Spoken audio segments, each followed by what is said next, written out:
In World War II, survival wasn't just about fighting the enemy. It was about battling the elements. Fire, humanity's ancient ally, became a dangerous liability. Its warmth and light could save lives, but its smoke was a beacon for destruction. A single wisp could reveal a hidden shelter or a soldier's position, inviting disaster from above. The paradox was cruel. The act of seeking comfort could be fatal. Those in hiding had to master the art of concealment, learning to live and cook without leaving a trace. The challenge: harness fire's power without betraying your presence. The answer wasn't to abandon fire, but to tame it, stripping away its most dangerous trait, smoke. Thus began the desperate, ingenious quest for a smokeless fire. Picture resistance fighters in occupied France, shivering, hungry, desperate for a hot meal. Lighting a normal fire was unthinkable. Damp wood would send up a column of smoke, a death sentence.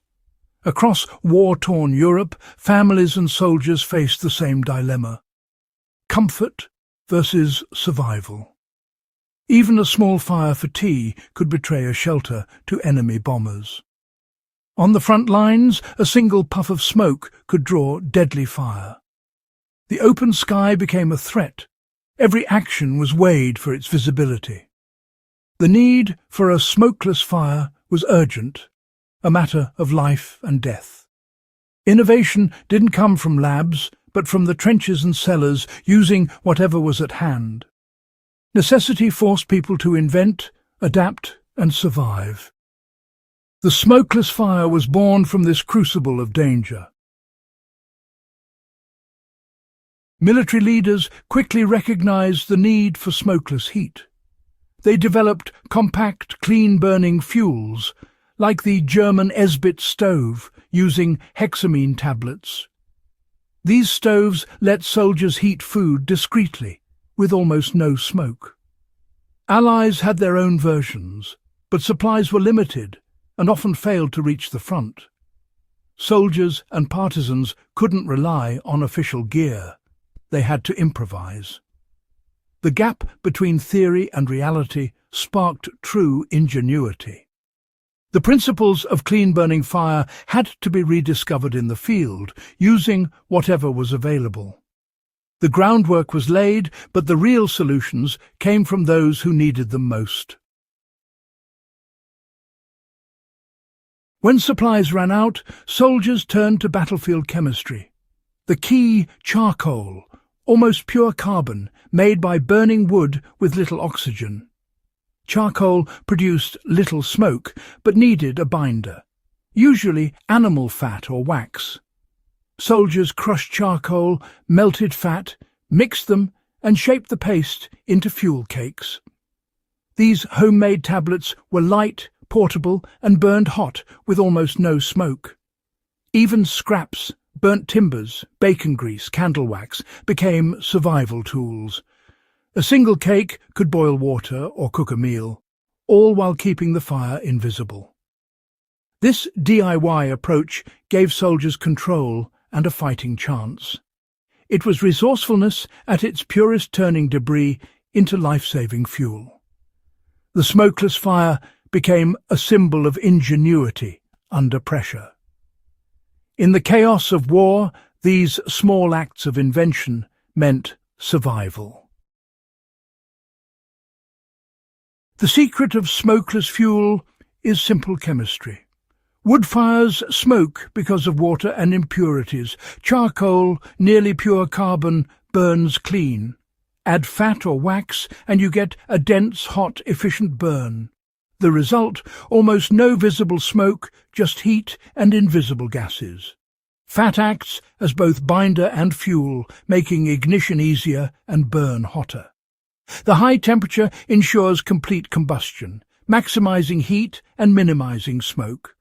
A small fuel cake can produce surprising warmth, perfect for stealthy cooking. The fire is not just smokeless, it's efficient, focused, and leaves little trace. Wartime survival depended on this intuitive grasp of chemistry.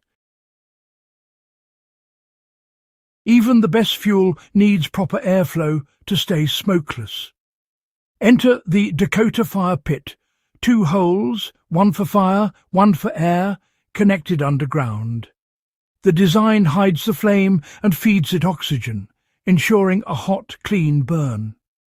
Flames and light are concealed below ground. Only someone standing over it would notice. Any smoke is dispersed at ground level, never forming a visible column.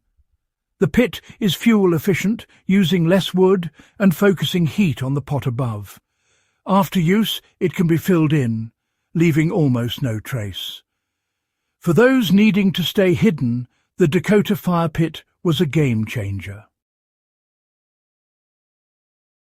The lessons of smokeless fire live on. Modern soldiers still learn these skills as a backup when technology fails. Campers and survivalists use Dakota pits and charcoal cakes for low-impact cooking.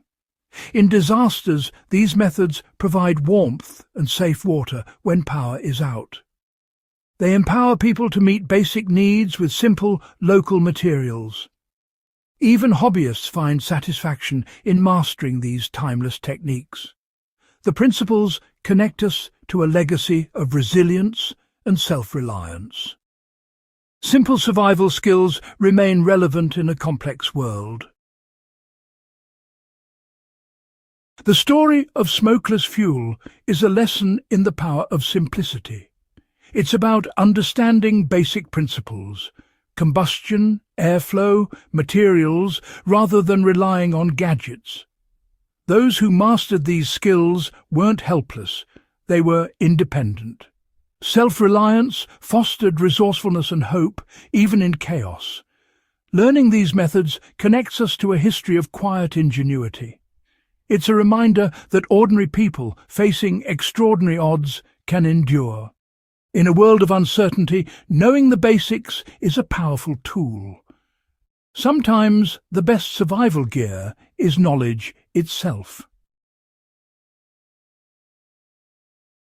The science of the smokeless fire is a testament to human adaptation. It's a legacy of small, vital acts of ingenuity that saved lives. Survival depended on observing, understanding, and using the environment wisely. These skills were shared, taught, and passed down, a collective wisdom. Today, as we face new challenges, this model of sharing practical knowledge is more important than ever. The smokeless fire is more than a wartime trick. It's a story of hope and resilience. By learning from this legacy, we honour those who came before us. With knowledge and resourcefulness, we can find warmth even in the darkest times.